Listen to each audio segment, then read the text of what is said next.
Hi, I'm Shai from ASU, and in this talk, I present a language and a framework for designing efficient hardware accelerators, while the approach being reusable, explainable, and agile. Accelerators, especially for machine learning, they have been deployed throughout.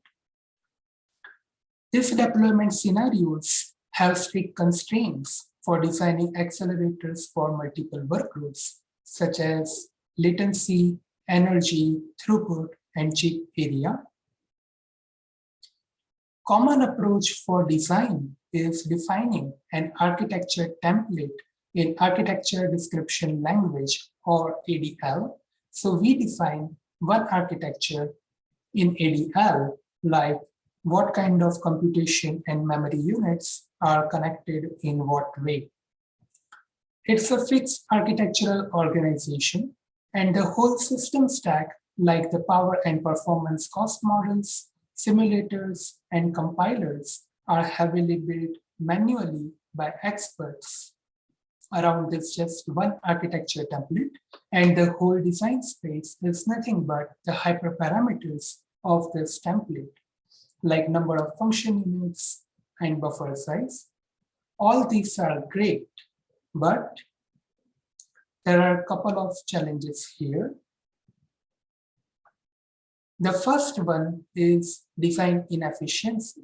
Over time, execution requirements become stricter, or even functionalities of some workloads change. So we need to deliver efficient architectures exploring from the vast space, which is not automated here. Also, as workloads evolve, processing requirements explode, like memory and computation doubling for AI models every few months. So a lot of design innovations are required to sustain the acceleration. We should be able to reuse full system stack like compilers, cost models, and simulators when we integrate some new specialization, such as sparsity support in the architecture, or novel implementations of the architecture like mixed precision computation units. Currently, we can't reuse these tools which were built just for one template, and now architecture change, but there is no plug and play kind of extension, and it requires heavy rework throughout the system stack. Third challenge is about explainability. Say we have a simulator and we get some latency cost for a design, but it is usually not so obvious about why do we get this cost, right? And we do design exploration through black box approaches like simulated annealing or even reinforcement learning or Bayesian optimization. But it is challenging to justify the decisions behind the optimality of the solution. And in fact, you may not even get the same quality design next time. Fourth challenge is agility. Because exploration is non-explainable, it is kind of trial and error based. So even finding best hardware or software configuration for just one fixed architecture, it could require thousands of trials, taking days, if not weeks. To overcome all this, we propose DSDL, or Design Space Description Language. The key idea is that in DSDL, designers can specify a set of components through a library, workload specification, and also execution constraints or objectives, and it can explore various architectures and their efficient hardware or software designs. DSDL uses a flow graph abstraction. So each architecture is formulated as a flow graph where nodes are components for computation, memory, or control logic, and edges represent the interconnects.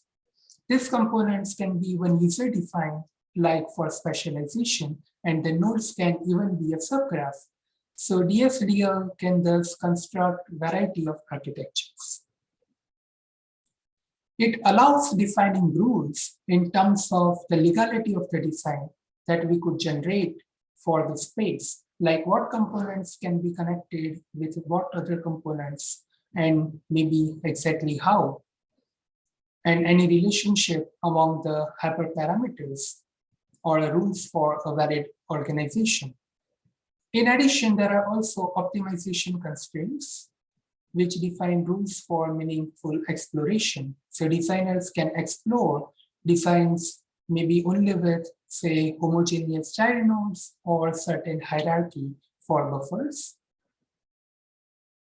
Once the description is in, DSDL can explore iteratively in 3 steps. First is vertical exploration.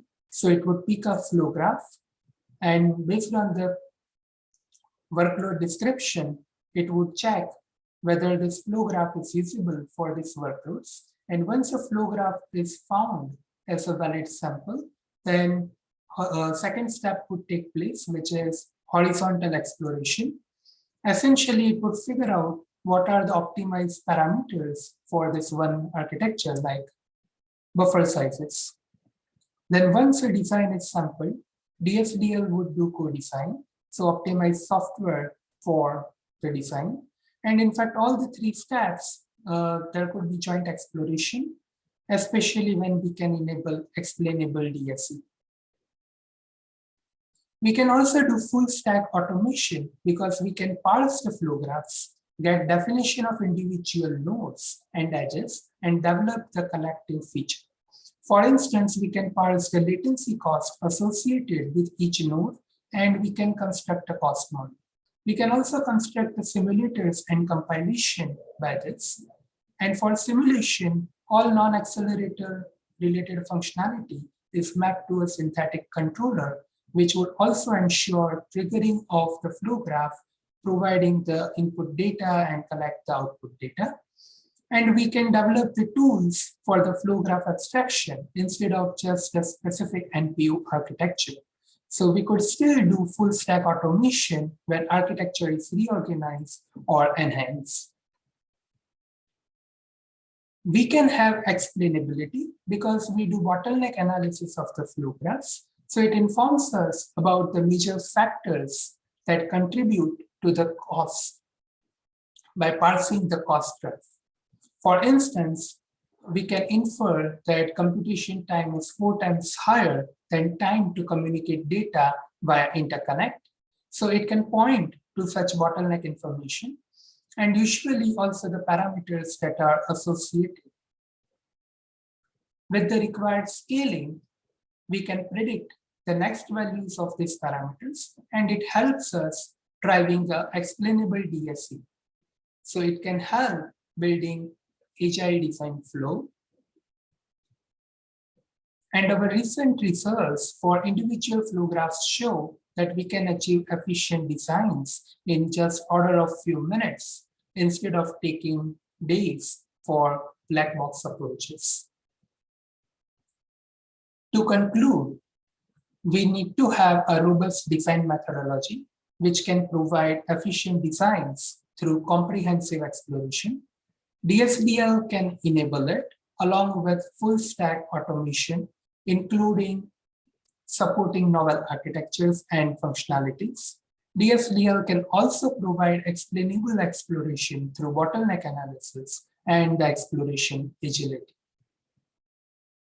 Thank you for listening, and I look forward to your feedback.